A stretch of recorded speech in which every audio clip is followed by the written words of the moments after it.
Hi, and welcome to the Sex and Healing podcast.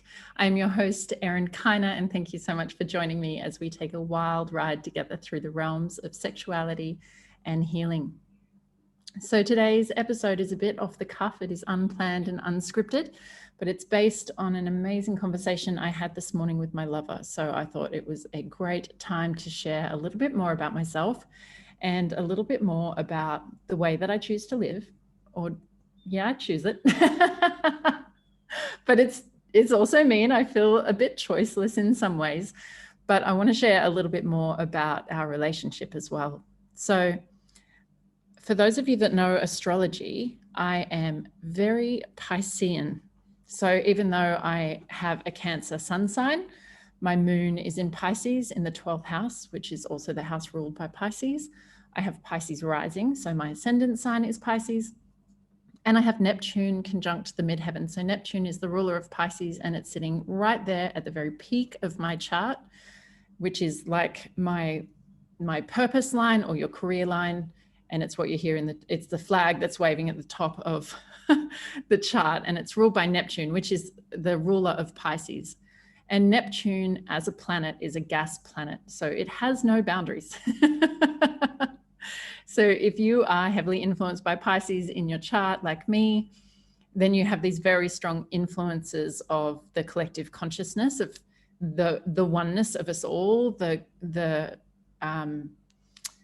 kind of like the culmination. It's the 12th astrological sign in the astrological wheel. So you go through this entire journey of learning about yourself and learning about others and learning about your place in the world. And then it all comes together in the 12th house in the sign of Pisces. So I have this energy dominant in my character and my personality, and it's about the everythingness. The opposite of Pisces is Virgo, and Virgo is about the tiny little details and getting into the nitty-gritty. And Virgos love to label things and categorize things and have an order and a place of things. But Pisces energy is opposite to that. So it's about, we're all in this together. It's about me being able to feel everything and everyone, extreme sensitivities. We can be the crybabies. We'd love to cry. I'm obviously a triple water sign with Cancer sun, Pisces moon, Pisces rising, and I have a grand trine in water as well. So I have these extremely emotional parts of my character. But why I think this is relevant here is because I don't like labels. How can I be defined by a label if I recognize that I'm everything, that I have this potential for everything inside of me? So even though today we're going into labels to a certain degree, it's not really my comfort zone to be talking about labels because it's not how I understand the world. It's not how I understand myself, but I can see that they have a valid place in the world. So when I think about using labels, I can see how from the everythingness of existence, they can help us define who we are and understand who we are, and they can be incredibly empowering. So you might be going through life, having a certain life experience, and then someone helps you identify something. So maybe you do a personality test, maybe you do epigenetics, maybe you learn about yourself and your sexual expression, and you realize that there's a label that defines that makes you understand yourself. And all of a sudden, when you put that context around you in the big nebulous everything of energy that we exist in, when you have that container, that context, that label, that boundary around you, all of a sudden everything seems to make sense in a different way. And it's so empowering. It just makes you feel so understood and defined in the world. And that's an amazing place. That's an amazing, empowering experience to have. But what can happen is that as we continue to evolve and grow, that we can then be limited by a label or a box or a definition or whatever it might be. And so labels have their place in the sense that they can be empowering, but they can then also limit us. So ultimately, the journey is to go from everything into that clarity of understanding who we are, and then to continue going beyond that and realize we're not an identity. I am not just this thing. I am this and more. So my personal resistance to labels comes from that place of recognizing that they have served me, and it has helped me understand myself, and it has helped me learn and grow. And I love that, and I'm grateful for that, but I don't wish to end there, because from my spiritual perspectives, every label that we have, every understanding of ourselves that we have, essentially takes us away from the truth of who we really are, because who we really are goes beyond description. I, as Erin, am way beyond being a triple water sign, or being a Cancer, Pisces, or being bisexual, or being submissive, or whatever those labels are. There is so much more to me than that. But for the purpose of understanding and for the purpose of communication, today we're going to get into the labels. And this is where they are really powerful, because they do offer context and they do offer understanding. So in our conversation this morning between my lover and I really saw myself.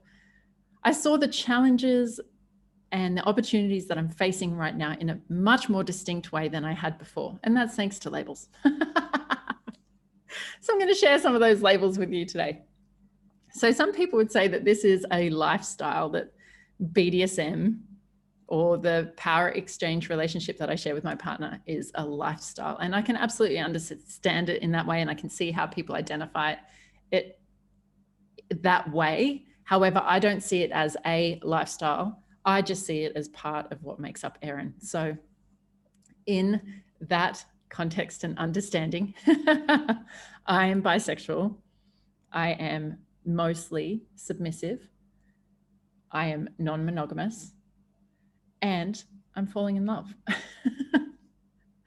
And all of those things as a standalone thing is challenging enough in the world. But what I love about our relationship is that we have a fearlessness in facing ourselves and meeting ourselves and learning and growing about ourselves. So we are both very, so my partner has 4 planets in Scorpio. So you can understand also, if you know a little bit of astrology, how intense that is. That's also very water dominant. It's very, very intuitive. It's very feelings and emotions based. And it can also be very psychic. Water signs in general can be very psychic and intuitive. So I would say that we're both psychic, even though he would probably never define himself in that way. He wouldn't put himself in that label, but he probably would be comfortable saying that he is intuitive, or he uses his intuition. But through my perspective of the world, we're both very psychic. And so we're very, very connected on the mental layer, on the emotional layer, and the energetic layer, as well as the physical. So we can really read what's going on for the other one, whether we're communicating about it or not, whether we're in the presence of each other or not is irrelevant. We can actually feel each other, and we're very attuned to what's going on with the other. So whenever we have something between us that is difficult or challenging or unharmonious, we both detect it. We feel it immediately. There is no hiding. There is no pretending that you're okay. There's no harboring resentment. There's no jealousy. There's nothing that can go unnoticed. And so when we recognize that that has happened, we dive in and we address it, and we have amazing communication, and we have a lot of presence with each other to talk about things. So it's not talking about it, going around on the merry-go-round, trying to deal with the same stuff all the time. My theory and what I bring to the relationship is we do it once and we do it well. And that means that we get to address the disharmony between us and the source of that disharmony. And then we do what we need to do so that we never need to face that issue again. And of course, some things will take some time to resolve, but essentially, if we can understand each other better and communicate more clearly around it, we don't need to be tripping over the same things all the time.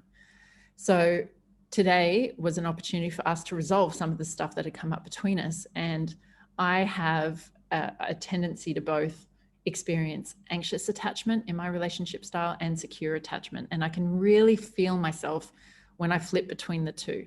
When I feel in my secure attachment, I feel this solidness inside of me, this groundedness and this stability and this ability to weather whatever storm might be outside of me. But if my anxious attachment is activated, then I feel really shaky on the inside. And it's an unpleasant feeling to have, anyone that has anything other than a secure attachment, which I think would be most of us. And we'll actually talk way more about attachment theory in other episodes, because it is probably in my humble opinion, the single most important factor in healthy relationships is our attachments. And if we haven't had secure attachments with our parents in the way that we were raised, then we all have some faulty attachment styles, and that shows up in our relationships. So anxious attachment for me is the desire to get close to someone and to hold on tight and know that they're not going to leave me and that I'm not going to lose love. And we have this inherent fear that we love more than they do, that we're going to lose the love that we're experiencing. So whenever that gets activated inside of me, I was like, I'm shaking on the inside, but I know that it's my stuff. I know that it's my stuff, and I can ask for the reassurance that I need. But I also have to look at the behaviors or the choices that I'm making that might unnecessarily be activating my insecurities and not become dependent on someone outside of myself. Yes, reassurance is good, but it's not the solution. The solution is to continue to do the work inside of myself. So we have big discussions around any time that I might be feeling insecure, and being in a poly relationship adds another layer of complexity to the work. So let's dive into each of these individually. So I would identify as bisexual, as submissive mostly, as poly, and falling in love. So what's happening now is I'm falling in love, and I have experienced so much love in my life. I have had many soulmates. I have felt that deep soul connection love, and I'm so fucking grateful for that. I know some people have gone their entire life experience without even feeling a drop of that depth of love, and I have had many soulmates. I would say probably 5 people in this world have loved me. We have shared that depth of soul level love, and I'm so, so grateful. But I'm a deep person. I'm a complex person. There is a lot to me. And in fact, I had this post on my Instagram the other day talking about the 6 different types of divine feminine. And there was the divine mother, the warrior, the dark goddess, the lover. I can't remember what the other 2 were, but I thought, fuck, I'm all of that. I actually can bring forward the energy of all of that. I can absolutely be the warrior. I can absolutely be the divine mother. I can absolutely be the divine lover. And many people on the planet wouldn't understand that. They might identify with 1 or 2 or maybe 3, the archetypes, but there wouldn't be too many that feel fully associated with all of them. And so then if you apply that principle to my character in general, and I have a very deep and complex mind, and I have a very deep and complex heart, and the ability to love deeply, and I am very sexual and I'm very spiritual. Often when I meet people or have these connections with people, they meet me in part of that spectrum. And so we might really share an amazing sexual connection, but they're not spiritual. In order for me to have an amazing sexual connection, that would imply that we have a great mental and emotional connection, because those are 2 prerequisites for my sexual experience. But with someone else, I might have an amazing mental connection, but there's no emotional, or there's no physical, and there's no spiritual. Or I might find someone that I really meet in the heart space, but our minds aren't quite aligned, and we don't quite have the same mental values or agility, whatever it might be. So I've had many, many life experiences where I'm like, I love you, and we meet in this space and we share this, but you don't really understand this or this about me. And that's absolutely okay. But this is the first relationship that I've had where I feel truly seen and truly met in every single part of me. And in fact, he continues to want more and more and more of me. And I don't have to block out parts of myself, or not that I'm blocking it out, but, putting it to the side and accepting that maybe we're not going to play in those realms. And so now being in a relationship where I feel fully met and fully seen, I'm fucking terrified. And I'm the girl that is fearless to love. I have received so much love, and I've experienced so much love, and I never, ever, ever thought I would have been afraid of loving. But the intensity that this relationship holds, and the potential and the capacity that this relationship holds, scares the shit out of me. And that activates my desire to run away. There's a panic inside of me of how powerful this could be, and how much worthiness I need to embody to be able to be in this relationship. And so it shines light on all of your shadows and all of your insecurities and these other parts of yourself. So falling in love in this scenario, although I don't feel madly in love, for the first time in my life, there is no madness, which is awesome. I always thought falling madly in love was a wonderful thing, but there's an instability in that. And it's often related to trauma and trauma bonding, and, you know, each of you having these woundings that's being satiated or calmed by the other one. So you're bonded together in that unhealthy way, and it can feel a bit mad. You feel like you're going a bit crazy. And, you know, I could just feel so unstable within myself the whole time.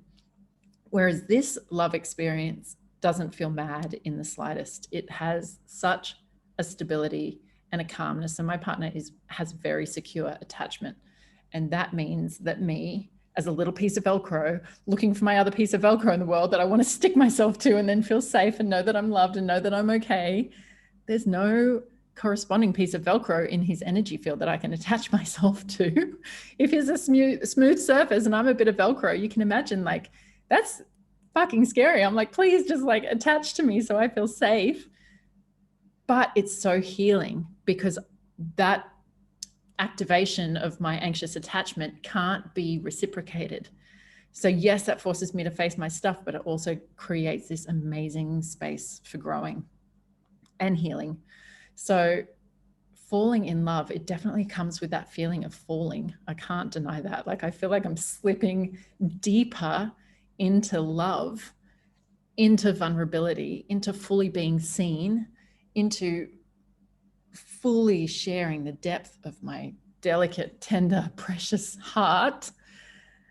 And each time I feel that we're moving closer into that state, comes that panic and that fear and that want to run away and terrified of the pain of losing it, which is such a future-based story and irrelevant, because here in the present, everything is beautiful and amazing. And when you're in the secure attachment, you can just appreciate that for what it is.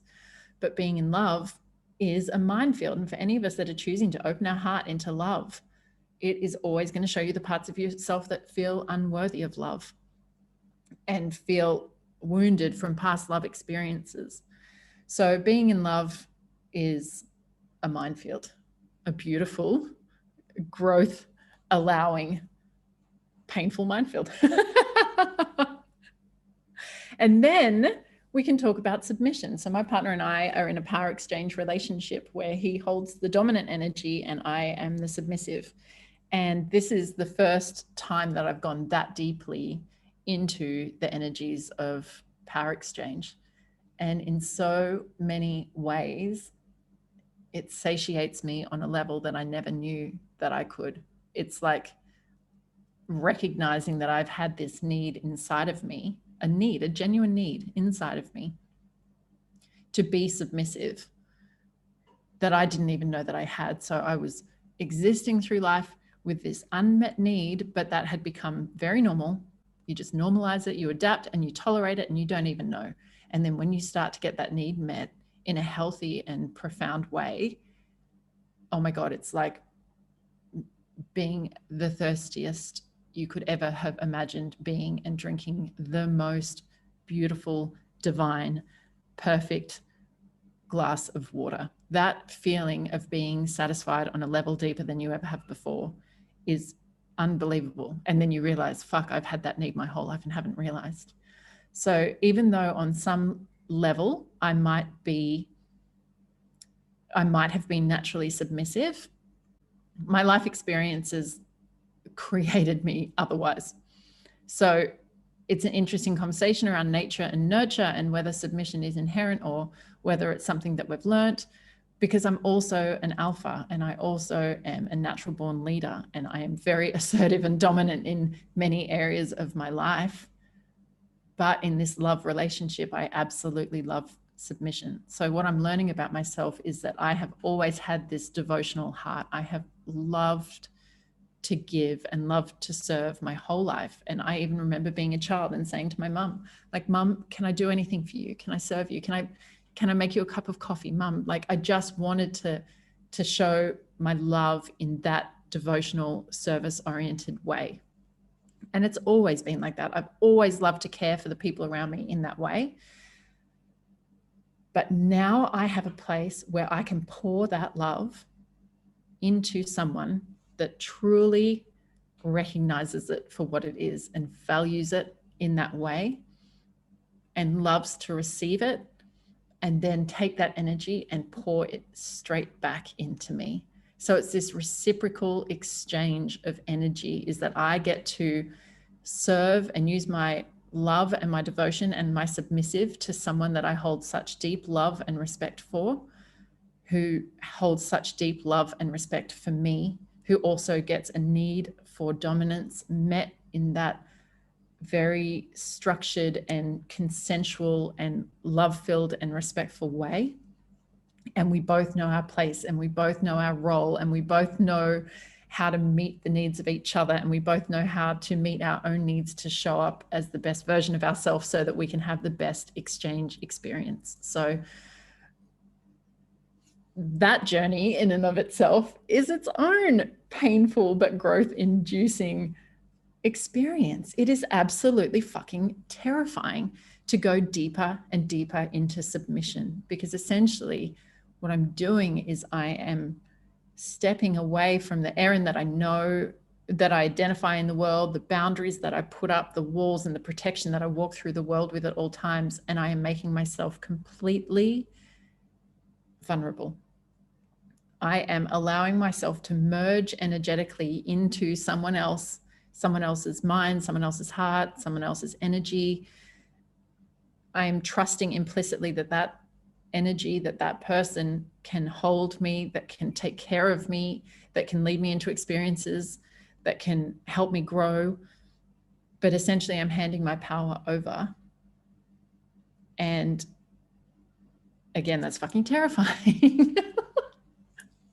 Like, that would never be okay in the world. And in what I'm going to call vanilla relationships, even though I don't really like defining it that way. But if we just looked at mainstream relationships in the world, they don't have that element of complete unguardedness that is required for power exchange relationships and BDSM. There is often an unwillingness to look at ourselves, or parts of ourselves that we still keep closed. And like, no doubt some mainstream couples say, no, we're fully transparent with each other. We're completely vulnerable with each other. And yes, that's the case at that level of operation. But when you drop into the levels of power exchange and dominance and submission, it's just a whole nother layer of vulnerability and transparency and willingness to look at yourself. You cannot avoid yourself when you are so extremely vulnerable. And both of us put ourselves in a vulnerable position. To dominate someone else also puts you in an extremely vulnerable position. Just as vulnerable as it is to be submissive, it is equally as vulnerable to be dominant. And we both step into that environment with a willingness to see ourselves and look at our stuff. And when I look at the faults that I see in other mainstream relationships, it's often that, a lack of self-awareness, a projection onto others. There can be like conflict, even violence, emotional violence. There can be avoidance and denial, and there can be hiding, and there can be secretiveness. And in a really, really well executed dominant and submissive dynamic, that's impossible. You cannot go to those depths of experience. And for me, those depths of sexuality and those depths of pleasure and that energetic experience, if you're not willing to face yourself and take self-responsibility and awareness. So being submissive in and of itself is scary. And then being in love and being submissive is scary. And then on top of that, neither of us are monogamous. So we then have to take the fact that there's other people involved.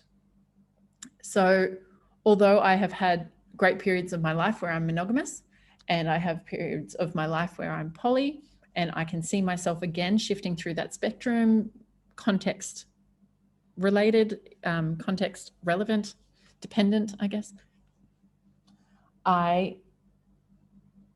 It is a part of who I am. I don't wish to be with one person only for the rest of my life. I do not wish my body to only be touched by one person for the rest of my life. I do not wish for my heart to only be touched by one person for the rest of my life. And I do not wish for my mind and my spirit to be touched by just one person for the rest of my life.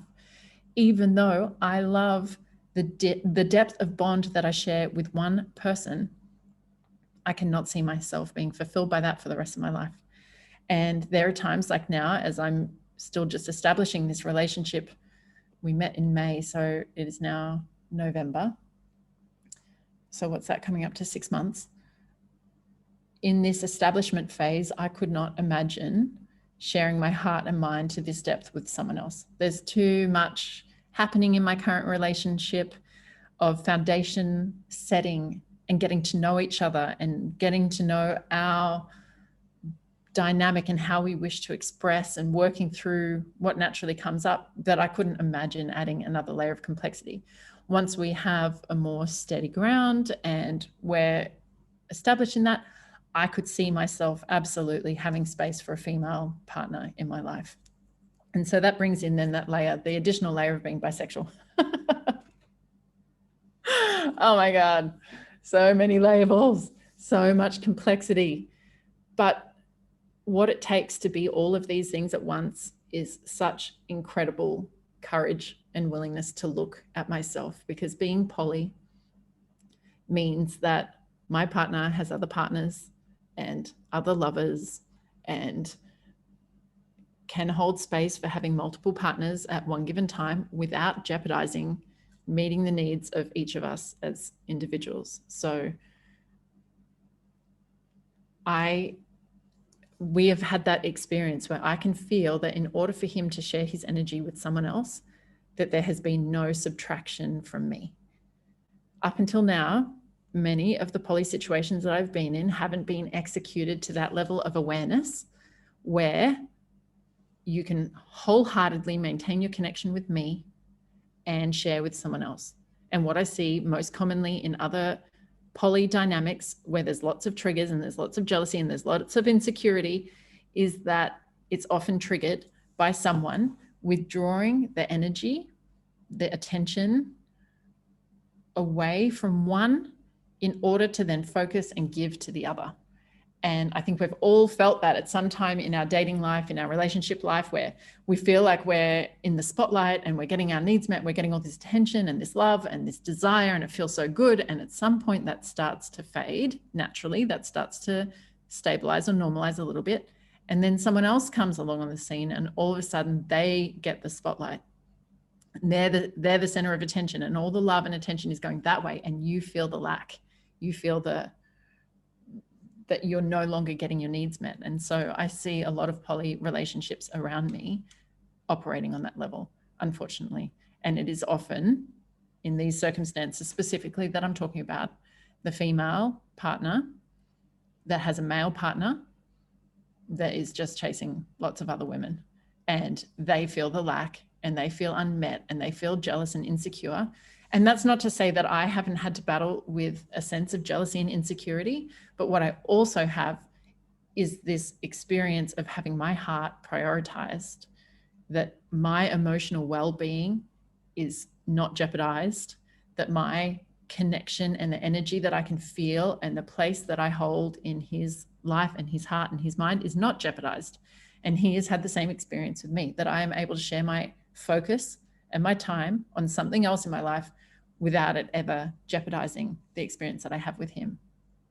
And as we've been working through the jealousy and the insecurity,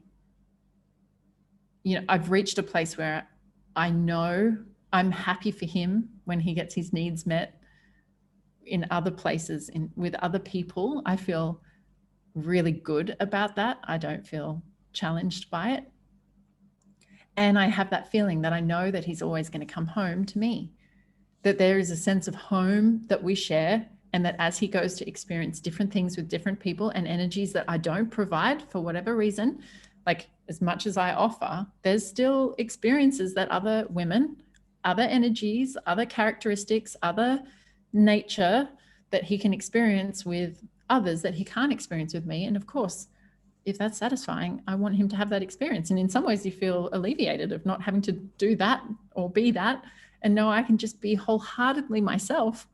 And that's enough. That's what we share. We share ourselves wholeheartedly. And this is where our correlating energies are. This is where we work harmoniously. And anything outside of that, we're both liberated of having to meet that need for the other, or feeling inadequate, or feeling obligated, or feeling challenged. So despite the fact that we've got all this amazing common ground, of course, there are still other energies that other people offer that bring value to his life. So when I think about him going out and having these experiences, and then him coming home to me, it's not that this is his principal place of residence. It's not that I'm the primary one and that makes me feel good. It's just that when our time is our time, it is so our time. And I know it feels so good. And so I said to him recently, I've reached the place where I feel so good that I know that no matter how far you wander, or when or how, that you are coming home to me. And he said, I'm really glad you feel that way, baby, but it's not true. I don't come home to you because I never leave. And it's true. It's true. He doesn't disconnect from me in order to hold that connection with someone else. And that is just so amazing and so healing. So the nature of being poly means that we're forced to look at ourselves and look at our insecurities and look at our judgments and look at our worthiness and look at the way that we might compare ourselves to others or compete with others, or, you know, society, I think, for most women has made us feel like we need to be chosen. We need to have that person choose us at the expense of all others, or if they choose someone else, that we miss out. And so I think there's some societal conditioning in there for all of us, that we're in competition mode for love. We're in competition mode for attention, and we're trying to make ourselves desirable, and we're trying to make ourselves show up as perfect, and we're trying to make ourselves show up as attractive in order to climb to the top to get the love that we desire, or otherwise you miss out. And I think all of these distinctions that I've made about myself today, bisexual, submissive, poly, and being in love, can all be executed at a low level of consciousness. They can all be executed in ways that are destructive. They can all be an opportunity to hide from myself, or the opposite. They can all be executed at a very high level of consciousness. They can all be executed in full transparency and willingness to face myself. And they can all be used as an opportunity for me to grow rather than for me to hide. So inherently, poly is not good or bad. Inherently, submission is not good or bad. Inherently, being in love is not good or bad. Inherently, bisexual is not good or bad. But all of them have that potential to be a bad experience in your life or a good experience in your life. And that entirely comes down to you and the way that you choose to approach these things. So being bisexual is something that we've not touched on too much in this conversation, but essentially there are needs that I get met through feminine energy, and there are needs that I get met through masculine energy. And having such a large spectrum inside of myself of masculine and feminine and dominant and submissive means that it's unlikely that one person's going to meet me the whole way along that spectrum. And so now I can get this very masculine experience through my partner, and he has got a beautifully developed emotional body. He's got a beautifully developed connection with the feminine. So I can get a lot of my feminine needs met there, but there's also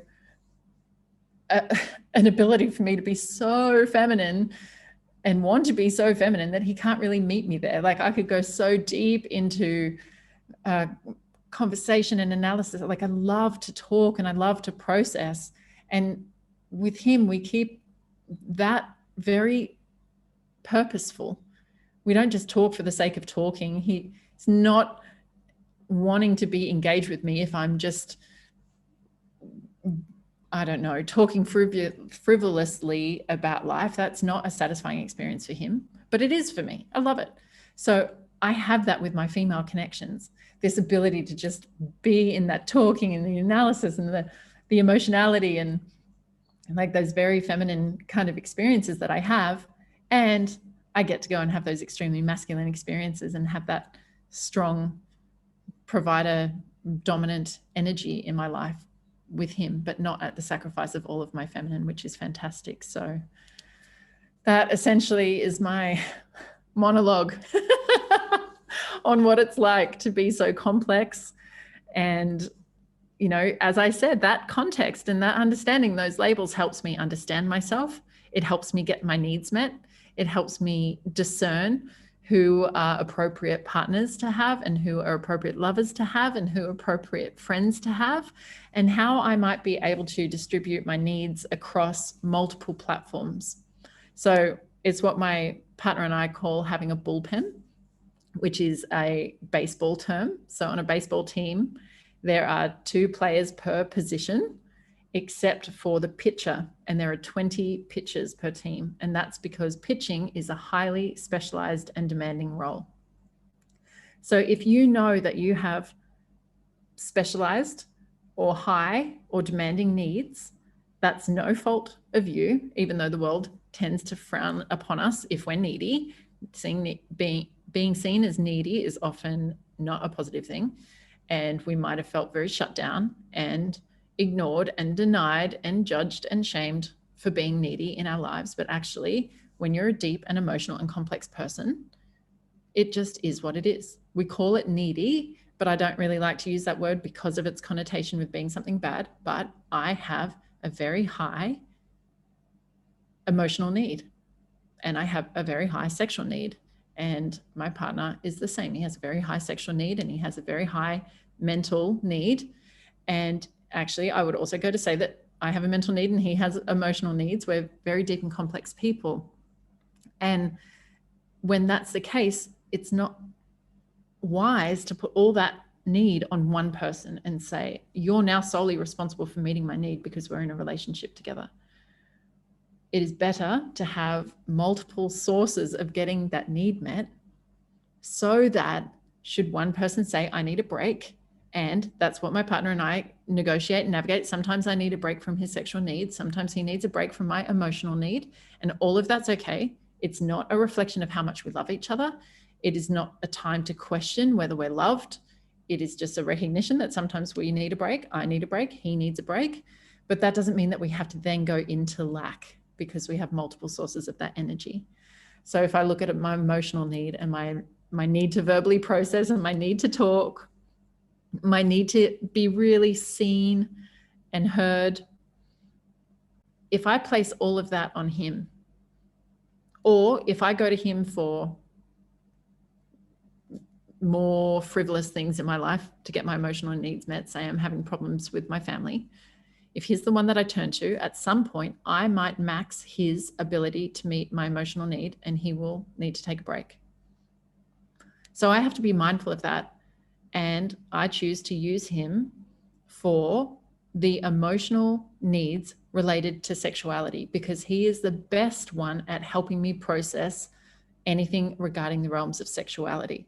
So when it comes to dealing with something with my family, it's better for me to go and use my friends who understand the family, and they might understand the sexuality to a degree, but it means that I'm not using up his emotional capacity for things that I could potentially get met elsewhere. And that means that that emotional reserve that he has available for me at any given time, that I get to utilize him for the most important emotional needs that he's best at helping me navigate. And that would be any of the emotional stuff, the mental and emotional stuff that comes out of our sexual experiences and our sexual exploration, because that is a minefield. That is absolutely a minefield, and it's designed to be like that. BDSM is designed to make us look at the parts of ourselves that society tells us we shouldn't be looking at, and it can be trigger central, and it can bring up feelings of shame. It can bring up feelings of judgment. Just so much. We'll dive into that in another episode, I'm sure, many, many times. But having a bullpen to get your needs met means that you are never without, that you no longer have to look at yourself as if there is something wrong with you for having high needs, because there's not. And when I look at all the successful people on the planet, the people that I would recognize as successful and the people that I would look up to, I could almost guarantee that they all have high needs. The reason that they stand out and the reason that they're doing something big and significant on the planet is because they're different. The qualities that make them different are the qualities that allow them to go and achieve these things that are way beyond the normal spectrum of human achievement.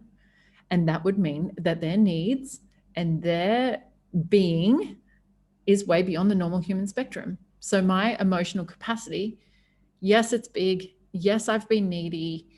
Yes, I've gone a long time without getting my emotional needs understood or completely met.